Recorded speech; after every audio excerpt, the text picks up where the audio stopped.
नमस्कार छात्र।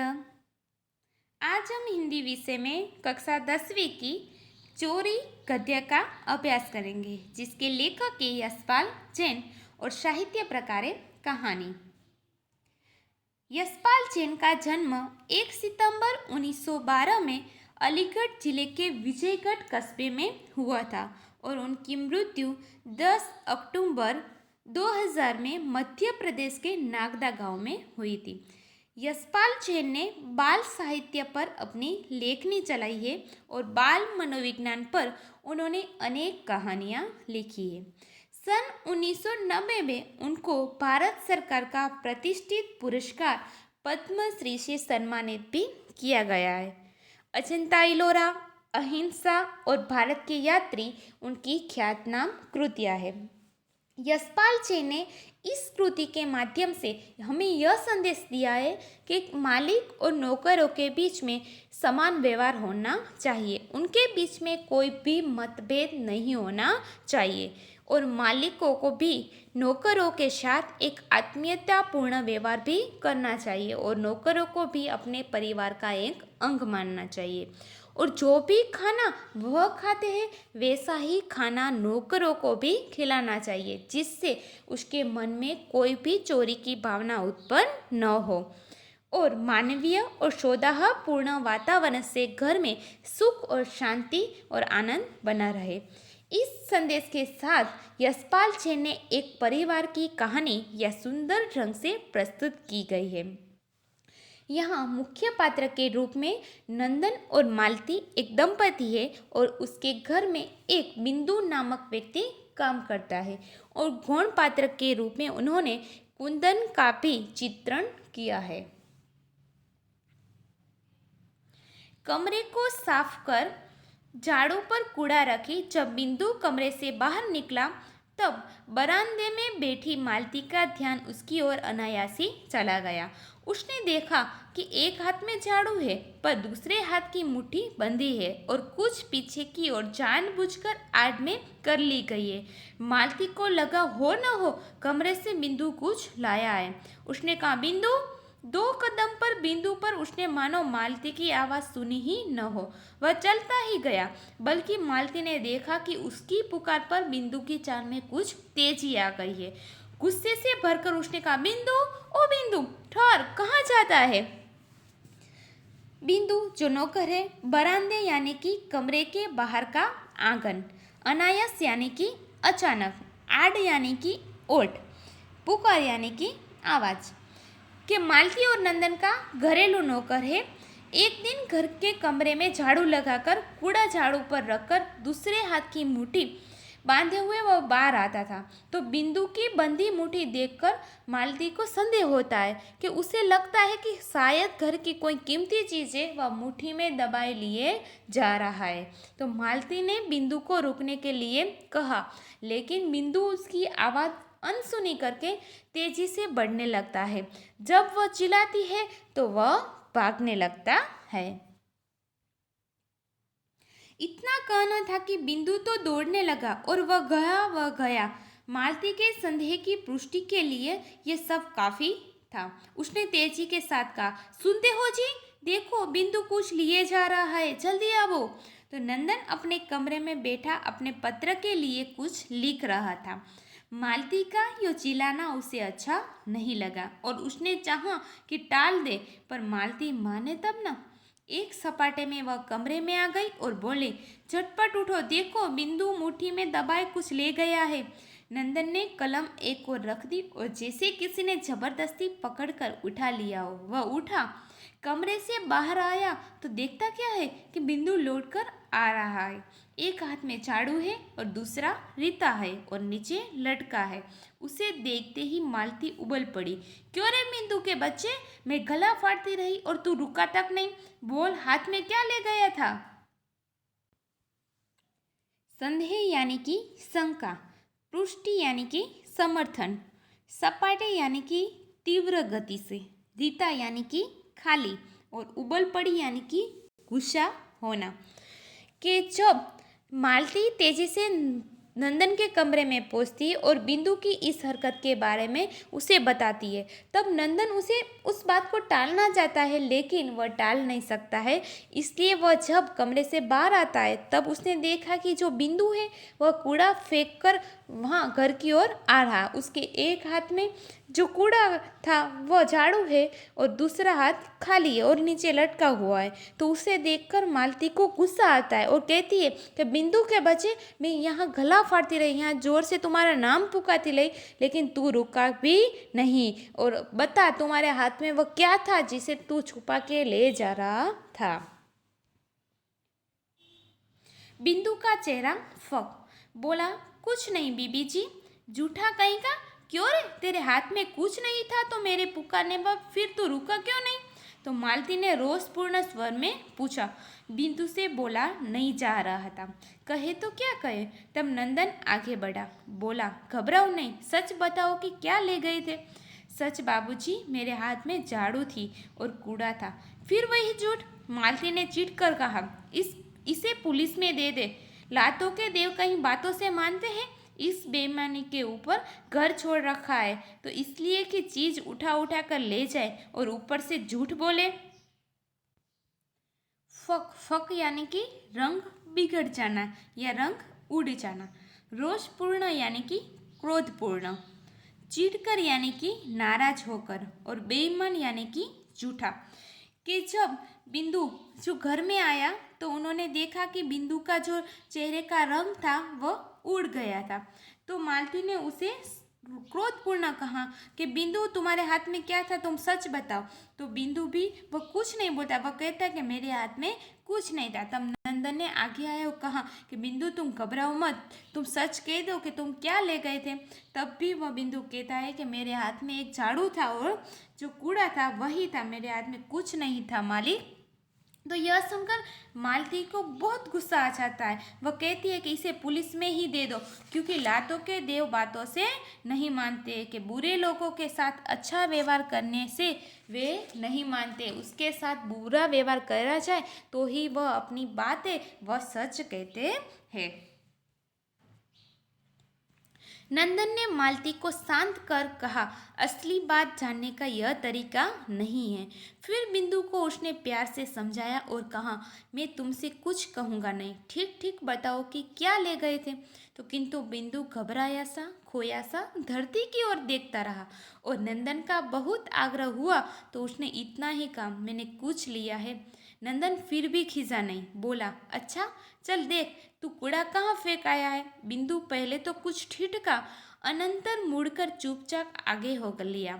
नंदन और मालती ने वह जगह देखी पर कुछ दिखा नहीं। नंदन ने कहा, बिंदु, यो हैरान करने से क्या होगा, बता क्यों नहीं देता कि क्या लाया था। खोया सा यानी कि चिंतित, खिजा यानी कि गुस्सा, ठिठका यानी कि झुंझलाना, अनंतर यानी कि बाद में। कि जब मालती उसे रोषपूर्ण स्वर में कहती है तब नंदन मालती को डांटता है, कहता है कि यह सच जानने का अच्छा तरीका नहीं है। तब वह नंदन है वह बिंदु को प्यार से कहता है कि तुम क्या ले गए थे, प्यार से कह दो ना। तब बिंदु है वह घबरा कर कहता है कि मैंने कुछ लिया है। तब वह नंदन है वह उसे कहता है कि बिंदु, तुमने जहाँ कूड़ा फेंका है वहाँ हमें ले चलो। तब वह बिंदु है वह नंदन और मालती को वहाँ ले चलता है, लेकिन वहाँ कुछ नहीं मिलता है। तब वह कहता है कि तुम बता क्यों नहीं देते कि तुम वहाँ से क्या ले गए थे। बिंदु के होठ खुले, जैसे कुछ कहना चाहता हो, पर फिर बंद हो गए। हाँ कहो, रुक क्यों गई? नंदन ने शांत स्वर में कहा, बाबूजी। बिंदु फिर चुप। शाबाश, कहो कहो। बापूजी, थोड़ी सी मेवा नीचे पड़ी थी, मैं उठा लाया। बिंदु कहो तो गया, पर जैसे वह अनुभव कर रहा हो कि दुनिया का जाने कितना गहरा पाप उसने कर डाला है। मैं कहती थी ना, मालती बोल उठी, कि यह कुछ न कुछ ले जरूर आया है। देखा, मेरी बात सच निकली ना। मेवा का तुमने क्या किया बिंदु? खाली। इतनी जल्दी? बिंदु झूठ मत बोलो, सच बता दो, इधर फेंक दी। होठ खुलना यानी कि कुछ बोलना। तब वह कहता है कि जब उन्हें कूड़ा के पास भी कुछ नहीं देखा, तब वह बिंदु को कहता है कि बिंदु तुम बता दो कि तुमने क्या लिया था। तब वह बिंदु कहता है घबरा कर के बाबूजी, जो थोड़े मेवे पड़े हुए थे वह ही मैंने लिए हैं। मेवा यानी कि जो हम बादाम किशमिश जो होता है काजू, वह मेवा। तो कहता है कि वह पड़ी इसलिए मैंने उठा लिया। तो वह मालती कहता है क्या किया तूने मेवे का। तब कहता है कि प्यार से कहता है मैंने खा ली। तो कहते इतनी जल्दी, तो फिर कहा कि इधर ही फेंक दी होगी, वह इतनी जल्दी नहीं खा लेता। नंदन और मालती ने देखा कि उसकी बताई जगह पर थोड़े से काजू और कुछ किशमिशें पड़ी है। नंदन ने बिंदु के कंधे पर हाथ रखा और कहा मेरे साथ आओ। बिंदु चुपचाप मालिक के साथ चल दिया। नंदन उसे लेकर कमरे की ओर गया। मालती ने कहा आज इसने मेवा लिए, कल को और कुछ उठा ले जाएगा। एक बार जो नीयत बिगड़ी तो क्या फिर हाथ रुकता है। नंदन ने पत्नी की बात सुनी अनसुनी कर दी। बिंदु को साथ लेकर कमरे में गया और कनस्तर खोलकर उसमें से एक मुट्ठी मेवा उसके हाथ में देते हुए बोला बिंदु लो खा लो। पति के इस नरमी के व्यवहार से मालती आंख बबूला हो गई। बोली ऐसे ही तो नौकर बिगड़ते हैं, उसे कुछ कहना तो दूर उल्टे उसकी खुशामद कर रहे हो। नियत यानी कि ईमान, कनस्तर यानी कि टीन का डिब्बा होता है वह, नरमी यानी कि दयामय भावपूर्ण, आंख बबूला हो जाना यानी कि बहुत गुस्सा होना, और खुशामद यानी कि चापलूसी खोटी प्रशंसा। कि नंदन और मालती कूड़े के पास जाते हैं तो उन्हें वहाँ सचमुच थोड़े से काजू और थोड़ी किशमिश पड़ी हुई दिखाई देती है। तो इस घटना से बिंदु को ऐसा लगता है कि मानो उसने कोई बड़ा पाप कर दिया हो। तो नंदन ने बिंदु के कंधे पर हाथ रखकर उसे कमरे में ले जाता है और डिब्बे में से एक मुट्ठी मेवा निकाल कर बिंदु को खाने के लिए देता है। तो पति के ऐसे व्यवहार से जो मालती होती है वह बहुत गुस्सा हो जाती है और कहते हैं कि नौकरों के ऐसे ही व्यवहार से कि जो वो चोरी करते हैं और तुम्हारे जैसे मालिक होते हैं उसके साथ ऐसा व्यवहार करते हैं भावपूर्ण, इसी के साथ ही नौकर है वह बिगड़ जाते हैं। नंदन मुस्कुराया, बोला चोर बिंदु नहीं है, हम हैं। हम क्यों ऐसी चीज़ें खाए जो सबको नहीं मिलती। इसी से तो चोरी की भावना को जन्म मिलता है। हम लोग रोज मेवा खाते, एक दिन इस बेचारे का मन चल गया और थोड़ी सी ले ली तो क्या हो गया। मैं कब कहती हूँ कि कुछ हो गया, बात मेवा की नहीं है, नियत की है। इसका जी चला तो मांग लेता, मैं न देती तब कहता तो घर में 50 चीज़ें रहती है, यो तो जिस पर मन आएगा उठा कर ले जाएगा और एक दिन यही होना है, वजह न करेगा तो तुम करवाओगे। वह मालती को समझाता है कि हम लोग रोज मेवा खाते हैं, तो एक दिन इस बिंदु का मन चल गया तो क्या हो गया। चोरी तब तक नहीं रुकेगी कि जब तक सबको सब चीज़ें समान नहीं मिलती। लेकिन मालती को जो नंदन की यह बातें वह समझ में नहीं आती और बिंदु के साथ नंदन का ऐसा व्यवहार है जो नरमी का व्यवहार उसे पसंद नहीं आता। वह कहती है कि यहाँ चोरी जो मेवे की बात नहीं है, उसने आज मेवा उठा लिया, अगर उसका मन कल कोई और चीज़ पर आएगा तो वह किसी और दिन वो कोई और चीज़ उठा ले जाएगा। मालती यह बात नाराज होने की नहीं है, सोचने की है। जब तक सब चीज़ें सबको नहीं मिलती चोरी बंद नहीं हो सकती। चोरी अच्छी नहीं है, पर आज की स्थिति बड़ी लाचारी की हो गई है।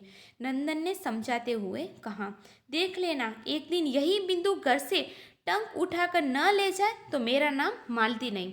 इतना कहकर मालती रसोई में चली गई और नंदन पुनः अपनी कुर्सी पर आ बैठा, पर मन उसका दूसरी ही दिशा में चल रहा था।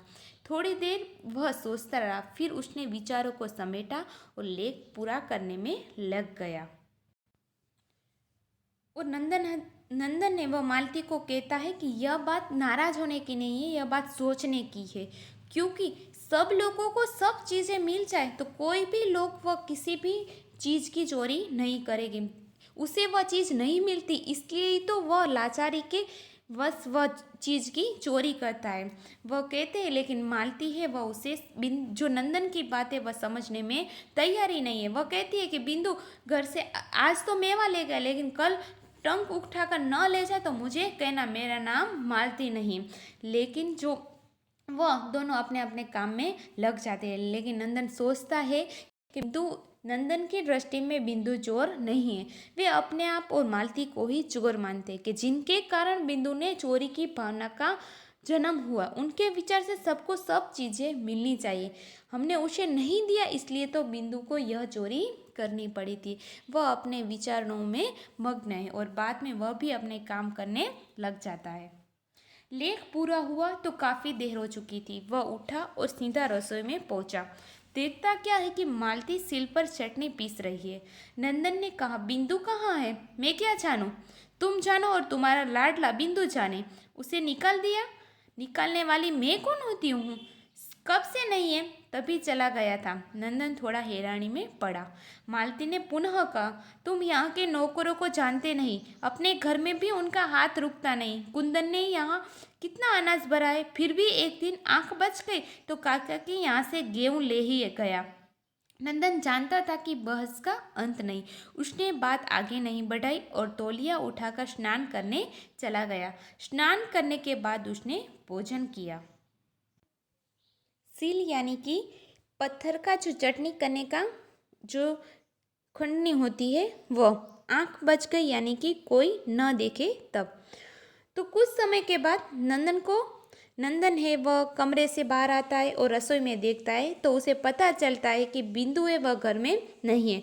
तो मालती उसे बताते कि वह तभी चला गया था जब यह घटना घटी हुई थी। और मालती नंदन को कहती है कि काका के यहाँ जो नौकर है जिसका नाम है कुंदन, तो कुंदन के यहाँ तो बहुत सारा अनाज है, फिर भी वह काका न हो या उसे कोई न देखे तब भी वह काका के घर से कोई न कोई अनाज है वह अपने घर ले जाता है।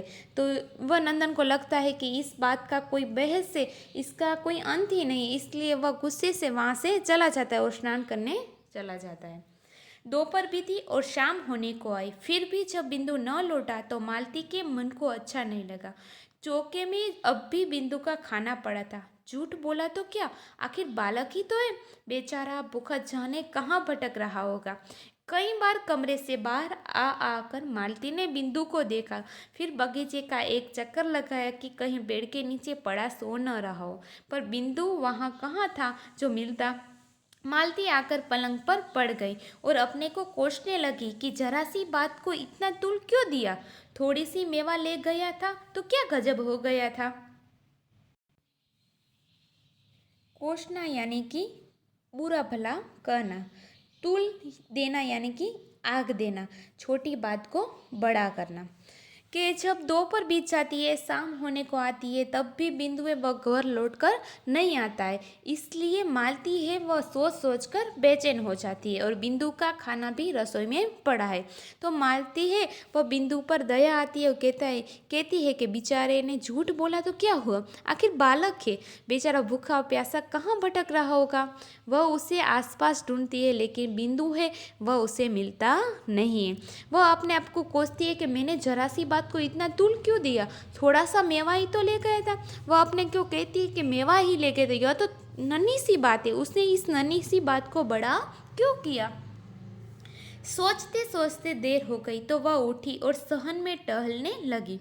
इतने में कुंदन उधर से निकला तो मालती ने उत्सुकतावश से पूछा, कुंदन तुमने बिंदु को देखा है क्या? बिंदु, कुंदन बोला, अरे वह तो नंदी वाली कोठरी में पड़ा है। मालती तत्काल पैरों में चंपट डालकर बाहर हो गई। लौटी तो बिंदु उसके साथ था। वहाँ पकड़कर नंदन के कमरे में ले गई और बोली, देखी तुमने इसकी बात, यहाँ से गया तब से वहाँ कोठरी में पड़ा है। नंदन ने कहा, क्यों रे, वहाँ क्या कर रहा था? बिंदु चुप। सहन यानी कि आंगन, टहलना यानी कि घूमना, उत्सुकता यानी कि आतुरता। कि मालती जब आंगन में सोचते सोचते घूम रही थी तभी ही कुंदन वहाँ से चला जाता है। तब वह कुंदन ने उसे आतुरता से पूछती थी कि तुमने बिंदु को देखा है? तब उसे पता चलता है कि बिंदु है वह नदी वाली कोठरी में पड़ा है। तो वह तुरंत वहाँ पहुँचती है और बिंदु को अपने साथ लेकर घर आती है। तब वह बिंदु के साथ वह नंदन के कमरे में जाती है। वे पूछते रह जाते कि वह सुबह से वह क्या कर रहा था वह कोठरी में, लेकिन बिंदु है वह कुछ नहीं बताता। बिंदु सिर्फ मौन है। मैं पूछता हूँ वे वहाँ क्या कर रहा था, फिर चुप। अरे बोलता क्यों नहीं, मुंह में जबान नहीं है। बिंदु की आंखें दबदबाई। मालती ने कहा, इसका पागलपन देखो, सवेरे से कुछ नहीं खाया और भूखा प्यासा वहाँ पड़ा है, चल खाना खा। नंदन ने कुछ कहने से पहले ही वह उसे चौके में ले गई और स्वयं परोसकर उसे खिलाने लगी। बोली, भरपेट खा लेना, भूखा मत रहना। नंदन ने पत्नी की बात सुनी और एक प्रसन्नता भरी मुस्कुराहट उसके चेहरे पर दौड़ गई। दबदबाई यानी कि रोने लगना। कि जब नंदन पूछता है कि वह क्या कर रहा था, तो वह कुछ नहीं बताता है, लेकिन बिंदु के मुंह से शब्द नहीं निकल रहे, लेकिन उसके आंखों से आंसू आ जाते हैं। तभी मालती उसे खाना परोसकर खिलाने लगती है और वह कहती है कि भरपेट खा लेना, भूखा मत रहना, क्योंकि वह सुबह से भूखा प्यासा ही था। अब मालती की बात सुनकर नंदन, जो उसके पति थे नंदन, उसके होठों पर भी प्रसन्नता भरी मुस्कुराहट दौड़ जाती है। इससे हमें पता चलता है कि नौकरों के साथ भी परिवार के लोगों के जैसा ही व्यवहार करना चाहिए और हम जो भी खाए वह उसको भी खिलाना चाहिए। जैसे नंदन और मालती है, वह मेवे खाते हैं, लेकिन वह जो अपना नौकर है बिंदु, उसे नहीं देते। इससे ही बिंदु के मन में भावना उत्पन्न होती है चोरी की। जो थोड़ा सा मेवा है वह गिरा हुआ था, लेकिन वह उसको उठाने की उसकी चेष्टा होती है। अगर उसको भी मेवा मिलता तो ऐसी उसकी चेष्टा कभी नहीं उत्पन्न होती। इसलिए हमें भी नौकरों के साथ अच्छा व्यवहार ही करना चाहिए, जिससे उसके मन में चोरी की भावना उत्पन्न न हो। अब हम शब्दार्थ देखेंगे। अनायास यानी कि अचानक, संदेह यानी कि शक, रीता यानी खाली, कनस्तर यानी कि डिब्बा, नियत यानी कि दानत ईमान, बहस यानी कि चर्चा। मुहावरे देखेंगे। गला फाड़ना यानी कि जोरों से चिल्लाना, मतलब बहुत आवाज़ लगाकर बोलना। आग बबूला हो जाना, बहुत गुस्सा आना। और कहावत, लातों के देव बातों से नहीं मानते, जैसा व्यक्ति हो उसी के साथ वैसा ही व्यवहार करना चाहिए। बुरे लोगों के साथ अच्छा व्यवहार करने से वे नहीं मानते हैं, इसलिए बुरे लोगों के साथ बुरा व्यवहार करना चाहिए। धन्यवाद।